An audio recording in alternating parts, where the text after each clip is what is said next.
Era conocido como el Bosque de las Voces. A las afueras de una pequeña aldea, este bosque tenía una reputación macabra. Cualquiera que se aventurara demasiado en sus profundidades nunca regresaba, y los aldeanos evitaban entrar en él, especialmente al caer la noche. Se decía que el bosque susurraba nombres, que se oían voces familiares llamando a los desprevenidos, solo para atraerlos hacia una trampa. Diego, un joven aventurero que se jactaba de no temer a nada, llegó al pueblo buscando historias para documentar. Escuchó sobre el bosque, y desestimando las advertencias de los aldeanos, decidió entrar para comprobarlo él mismo. Equipado con una linterna y su cámara, Diego se adentró en el bosque al anochecer. Al principio, todo parecía normal. Los árboles eran altos y frondosos, y el suelo estaba cubierto de hojas secas. Sin embargo, a medida que avanzaba, notó que el ambiente se volvía cada vez más opresivo. El aire era denso, y un silencio antinatural lo envolvía. De repente, escuchó una voz familiar llamarlo por su nombre. Era la voz de su hermana, quien había fallecido años atrás. Diego, con el corazón acelerado, giró en todas direcciones, pero no vio a nadie. La voz volvió a llamarlo, esta vez más cerca. La curiosidad, mezclada con el miedo, lo llevó a seguir el sonido, adentrándose aún más en el bosque. Cuanto más avanzaba, más voces comenzaba a escuchar, todas de personas que conocía, pero que no podían estar allí. Finalmente, llegó a un claro donde la niebla era tan espesa que apenas podía ver a 1 metro de distancia. En el centro del claro, una figura alta y encapuchada se materializó lentamente. Sin decir una palabra, alzó un brazo esquelético y señaló un punto en el suelo. Diego, contra su voluntad, se acercó y vio una tumba recién cavada con su nombre grabado en la lápida. Las voces se intensificaron, gritando su nombre. Intentó retroceder, pero sus pies parecían clavados en el suelo. La figura encapuchada avanzó hacia él, y Diego sintió como el frío de la muerte lo rodeaba, arrebatándole el aliento. La última cosa que vio antes de que todo se oscureciera fue la sonrisa macabra de la figura, que se inclinaba hacia él para susurrarle al oído. Cuando Alejandro y Lucía decidieron mudarse al centro de la ciudad para estar más cerca de sus trabajos, encontraron un apartamento en un edificio antiguo que parecía haber sido olvidado por el tiempo. Aunque el precio era sospechosamente bajo, ambos lo consideraron una gran oportunidad. El edificio tenía ese encanto clásico, con techos altos y suelos de madera, aunque las luces parpadeaban ocasionalmente, y había una sensación permanente de humedad. Los primeros días fueron tranquilos, pero pronto, pequeños incidentes comenzaron a ocurrir. Se escuchaban pasos en el pasillo a horas inusuales, y algunas noches, Alejandro se despertaba con la sensación de que alguien lo observaba. Una mañana, mientras Lucía se duchaba, vio una sombra que pasó detrás de la cortina del baño. Al apartarla, no había nadie allí. Pero las cosas se volvieron más extrañas cuando, un día, comenzaron a recibir cartas de inquilinos que supuestamente vivían en el edificio. Las cartas, escritas a mano, eran fragmentos incoherentes, mencionando seres que habitaban las paredes, desapariciones de vecinos, y advertencias sobre no quedarse mucho tiempo. Investigando la historia del edificio, descubrieron que había sido el epicentro de varias desapariciones a lo largo de los años. Inquilinos que se desvanecían sin dejar rastro, dejando sus pertenencias atrás. La policía nunca había encontrado ninguna pista, y los casos permanecían sin resolver. Una noche, Alejandro y Lucía decidieron abandonar el apartamento. Mientras empacaban, los ruidos en el pasillo aumentaron. El sonido de puertas abriéndose y cerrándose, susurros y murmullos llenaban el aire. Cuando se asomaron, vieron figuras oscuras moviéndose entre las sombras. En un intento desesperado por huir, corrieron hacia el ascensor. Pero al entrar, la luz parpadeó, y de repente, no estaban en el edificio. Las puertas se abrieron a un vacío oscuro, y las sombras comenzaron a arrastrarlos hacia la nada. En el año 1932, un tren conocido como el Expreso del Horizonte se inauguró con grandes expectativas. Era una maravilla tecnológica, capaz de recorrer enormes distancias a través de paisajes montañosos y valles oscuros en tiempo récord. El tren prometía comodidad, lujo, y lo más importante, rapidez. Durante los primeros meses, todo fue un éxito, y los boletos para viajar en el expreso se agotaban rápidamente. Sin embargo, después de 6 meses de operaciones, empezaron a surgir inquietantes rumores. Se decía que, en algunas noches, el tren no llegaba a su destino. Se reportaron varias desapariciones de pasajeros y personal, y el tren en sí parecía desvanecerse en medio de la noche, solo para reaparecer horas después, vacío y sin ninguna explicación. A medida que los rumores crecían, más personas empezaron a evitar viajar en él, y el expreso fue finalmente clausurado. Décadas después, Clara, una joven historiadora, decidió investigar las desapariciones del tren. Fascinada por las leyendas de lo paranormal, Clara buscó los archivos sobre el Expreso del Horizonte y entrevistó a los pocos supervivientes que quedaban. Estos hablaban de una neblina oscura que se apoderaba del tren durante el trayecto, sumiendo a los pasajeros en un estado de trance, antes de desaparecer junto con ellos. Desafiante, Clara decidió abordar el tren en su viaje inaugural de conmemoración, un recorrido que llevaría a los pasajeros a través de los mismos paisajes que el original. La atmósfera era festiva, pero a medida que la noche caía, el tren atravesó un denso banco de niebla, y la oscuridad se volvió impenetrable. Las luces del tren comenzaron a parpadear, y Clara notó que los demás pasajeros, uno a uno, caían en un profundo sueño. Cuando intentó despertarlos, fue inútil. La neblina entró en los vagones, y el sonido del tren sobre los rieles se desvaneció hasta que solo quedó el silencio. De repente, un sonido profundo y gutural resonó a lo lejos, y Clara vio algo en la oscuridad. Una figura alta y esquelética se acercaba lentamente al vagón. Con cada paso, la criatura extendía sus brazos como si fuera a envolver a los pasajeros dormidos en su abrazo espectral. Clara intentó escapar, pero cada puerta que intentaba abrir estaba bloqueada. Su respiración se aceleraba, el pánico se apoderaba de ella. Cuando se dio la vuelta, la figura ya estaba dentro del vagón, flotando lentamente hacia los cuerpos inmóviles. La criatura se giró hacia Clara, sus ojos vacíos como pozos sin fondo. Sin advertencia, la neblina y la criatura desaparecieron, al igual que los pasajeros. Clara se encontraba sola en el tren vacío, corriendo en un carril que parecía no tener fin. ¿Dónde estaban los demás? ¿Y quién era esa figura? Sabía que había visto algo más allá de lo mortal, algo que se llevaba las almas de los incautos pasajeros que se aventuraban en ese tren maldito. En la costa más inhóspita de un país casi olvidado, sobre un acantilado que parecía resistir el embate de las olas desde tiempos inmemoriales, se erguía un faro de piedra negra. La torre, alta y solitaria, emitía una luz intermitente que apenas lograba atravesar la densa niebla que siempre parecía envolver la costa. A lo largo de los años, este faro había ganado una oscura reputación debido a las inexplicables desapariciones de sus cuidadores. Hombres y mujeres, solitarios o en pareja, quienes habían aceptado el trabajo de mantener la luz encendida en aquel lugar maldito, simplemente desaparecían sin dejar rastro. La historia del faro y sus desapariciones se había convertido en una leyenda que pocos creían realmente. Pero para Sara, una joven escritora especializada en misterios sin resolver, representaba una oportunidad única para descubrir la verdad detrás del mito. Después de semanas investigando en archivos y bibliotecas, encontró el nombre de la última persona que había trabajado allí, Samuel Vega, un hombre robusto y de buen humor que había desaparecido misteriosamente hacía 3 años.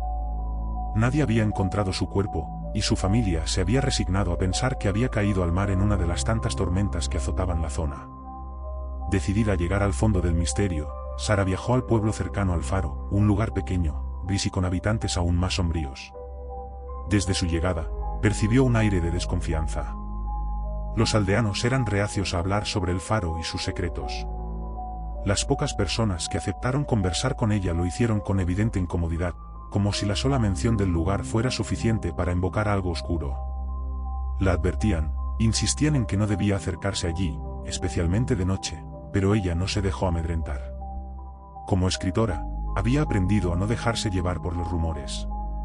Además, la oportunidad de desentrañar un misterio como este era demasiado tentadora. El día que decidió visitar el faro, el cielo estaba cubierto de nubes bajas, y el viento del océano azotaba con fuerza. El faro parecía aún más imponente visto de cerca, con su piedra oscura erosionada por los años y las tormentas. Sara se detuvo un momento en el umbral, mirando el océano embravecido más allá del acantilado. La entrada al faro estaba abierta, y dentro, el aire era húmedo y denso, como si el tiempo no hubiera pasado en aquel lugar. Al avanzar por el estrecho pasillo que conducía a la escalera principal, Sara sintió una presencia, una sensación extraña de que alguien la observaba, aunque sabía que estaba sola. La escalera de caracol, oxidada y chirriante, la llevó hasta la cima. Allí, en la sala donde el gran foco giraba con su luz intermitente, encontró una pequeña habitación que hacía las veces de oficina. La estancia estaba abarrotada de libros, cuadernos y herramientas náuticas olvidadas. Pero lo que más llamó su atención fue un viejo diario que reposaba sobre una mesa, cubierto de polvo y con las páginas amarillentas por la humedad. Al abrirlo, Sara descubrió que era el diario de Samuel, el último cuidador del faro. Las primeras entradas eran rutinarias, describiendo el mantenimiento del faro, las tormentas que azotaban la costa y los barcos que ocasionalmente avistaba desde lo alto de la torre.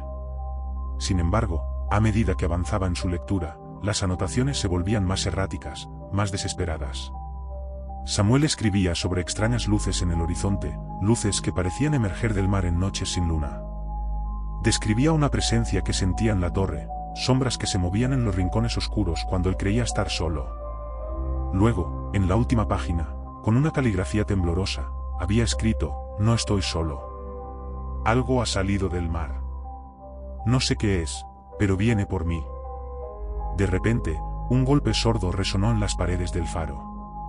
Sara, sobresaltada, dejó caer el diario y miró a su alrededor. La luz del faro se apagó de golpe, y la sala quedó en penumbras. El viento afuera aullaba con una intensidad creciente, pero ahora, había algo más, algo extraño en el sonido. Era un zumbido bajo, casi imperceptible al principio, que fue aumentando hasta convertirse en un ruido ensordecedor. Al girarse hacia la ventana, lo vio. El mar, oscuro y agitado, se elevaba como si tuviera vida propia. Desde sus profundidades, algo gigantesco y amorfo se movía hacia la costa. No era una ola, sino una masa negra que se retorcía y cambiaba de forma, como si estuviera viva. Sara se quedó paralizada, incapaz de procesar lo que estaba viendo. La cosa, aquella oscuridad líquida, se acercaba cada vez más al faro. Antes de que pudiera reaccionar, una sombra más pequeña cruzó su campo de visión. Parecía humana, pero su figura era etérea, como si estuviera formada por humo. Sara retrocedió, aterrada, y tropezó con una de las sillas. La sombra se acercó lentamente, deslizándose por el suelo sin hacer ruido. Sara intentó gritar, pero su voz no salió. Su cuerpo estaba completamente paralizado, incapaz de moverse. La figura, cada vez más cerca, alzó una mano espectral y la dirigió hacia ella.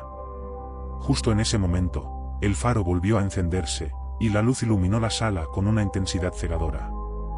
La sombra desapareció tan rápido como había aparecido, pero Sara sabía que algo no estaba bien. Sabía que no estaba sola en ese lugar. Respirando con dificultad, se levantó y corrió hacia la escalera. Debía salir de allí cuanto antes. Bajó los peldaños de dos en dos, escuchando cómo el viento parecía gemir desde las profundidades de la torre. Al llegar a la puerta principal, el ruido cesó abruptamente, y por un momento, todo estuvo en silencio.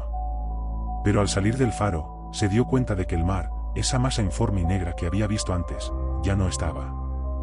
Las olas habían vuelto a su lugar, calmadas, como si nada hubiera pasado. Pero Sara sabía que había algo más en ese faro, algo que había provocado las desapariciones. Aquella noche, no durmió. Recogió sus cosas y dejó el pueblo antes del amanecer, convencida de que el faro era una trampa para las almas. Un lugar donde lo que sale del mar, jamás regresa, y quienes lo ven, están condenados a desaparecer. En lo profundo de las montañas de un país olvidado por el tiempo, existía una pequeña aldea que había sido marcada por un mal innombrable. A primera vista, la aldea parecía un lugar tranquilo, con casas de madera y caminos de piedra que serpenteaban entre los campos de trigo y maíz. Sin embargo, cualquier viajero que se adentrara demasiado en sus tierras notaba algo perturbador: las calles siempre estaban desiertas al caer la noche, y un silencio sepulcral se apoderaba del lugar. Las personas que vivían allí hablaban poco, con miradas perdidas y ojos llenos de temor, pero lo que más llamaba la atención eran las constantes desapariciones que atormentaban a la comunidad. Año tras año, una persona desaparecía sin dejar rastro, como si se esfumara de la faz de la tierra. Una fría tarde de otoño, Mateo y su esposa, Eva, decidieron visitar la aldea. Atraídos por las leyendas de antiguas culturas y monumentos escondidos en las montañas, ambos estaban ansiosos por explorar y documentar sus hallazgos. Mateo, fotógrafo de profesión, y Eva, una escritora apasionada por los misterios, se propusieron descubrir qué había detrás de las historias de las desapariciones. Al llegar a la aldea, fueron recibidos con una frialdad palpable. Los pocos aldeanos que encontraron se negaron a hablar con ellos, excepto una anciana de rostro arrugado y ojos hundidos que les ofreció hospedaje en su pequeña y deteriorada cabaña. Si no quieren terminar como los otros, deben irse antes de que oscurezca, les advirtió la anciana, mientras los miraba con una mezcla de compasión y miedo. Sin embargo, ni Mateo ni Eva se dejaron intimidar. Estaban acostumbrados a las historias de terror, y como muchas veces antes, pensaron que solo era otra leyenda local para asustar a los forasteros. Esa noche, mientras el viento soplaba con fuerza, decidieron salir a explorar la aldea en busca de respuestas. A medida que caminaban por las oscuras calles, la sensación de ser observados se intensificaba. Las ventanas de las casas parecían ojos que los seguían a cada paso, y en el aire flotaba una sensación de opresión que les erizaba la piel. De repente, Eva se detuvo frente a una casa más vieja que las demás, con las paredes cubiertas de musgo y la puerta entreabierta. Un sonido sutil, como un susurro, parecía emanar del interior. Mateo sintió un escalofrío recorrerle la espalda, pero Eva, siempre curiosa, se acercó a la entrada. No creo que sea buena idea, murmuró Mateo, sintiendo que algo estaba profundamente mal en ese lugar. Solo un vistazo, no va a pasar nada, respondió Eva, con una sonrisa nerviosa.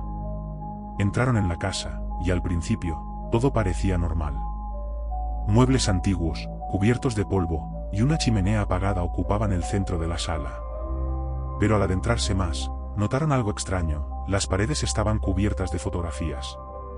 No eran fotos modernas, sino imágenes en blanco y negro, algunas descoloridas por el tiempo. Lo inquietante era que en cada una de esas fotos aparecía una persona diferente, con expresiones de terror en sus rostros, como si hubieran sido capturadas en el preciso momento en que algo horrible les sucedía. Eva se acercó a una de las fotos y vio que en una esquina estaba escrito un nombre, Ana, desaparecida en 1894. Mateo, cada vez más perturbado, notó que todas las fotos tenían la misma inscripción, el nombre de una persona y la fecha de su desaparición. Pero lo que los dejó paralizados fue una foto más reciente, en color, que mostraba a una pareja joven. La mujer de la foto tenía los mismos ojos y el mismo cabello que Eva. Esto no puede ser, susurró Eva, retrocediendo mientras su respiración se aceleraba. Mateo, sin saber qué hacer, intentó sacarla de la casa, pero antes de que pudieran salir, la puerta se cerró de golpe. El aire en la habitación se volvió helado, y las sombras comenzaron a moverse a su alrededor. Las fotografías en las paredes parecían cambiar, los rostros en ellas se retorcían de dolor, y un zumbido creciente llenaba la habitación. ¡Corre, Eva!, gritó Mateo, pero cuando intentaron huir, fue como si la misma casa los retuviera. Las sombras se alargaban, serpenteando hacia ellos, y un susurro constante llenaba sus oídos, uno más, uno más. El suelo bajo sus pies comenzó a temblar, y la habitación parecía distorsionarse, como si estuvieran atrapados en una pesadilla. Las paredes se cerraban, y el aire se volvía tan denso que respirar era casi imposible. Desesperados, intentaron forzar la puerta, pero algo invisible los mantenía prisioneros. De repente, las fotografías en las paredes comenzaron a iluminarse con un brillo macabro, y las figuras atrapadas en ellas empezaron a moverse, como si intentaran escapar de su confinamiento eterno. Mateo y Eva escucharon sus gritos de desesperación, sus súplicas de liberación, pero no podían hacer nada. Sentían como la oscuridad los envolvía lentamente, y sus propios cuerpos comenzaban a desvanecerse. Al día siguiente, la anciana que les había dado hospedaje se acercó a la casa. Sabía lo que había sucedido, lo había visto antes muchas veces. Abrió la puerta, y como había temido, la casa estaba vacía. Solo quedaban las fotos en las paredes, y una nueva imagen, la de Mateo y Eva, atrapados para siempre en su pesadilla. La aldea siguió su curso normal. Cada año, un visitante más se unía a la colección de desaparecidos, y la casa permanecía, esperando al siguiente curioso que cruzara su umbral.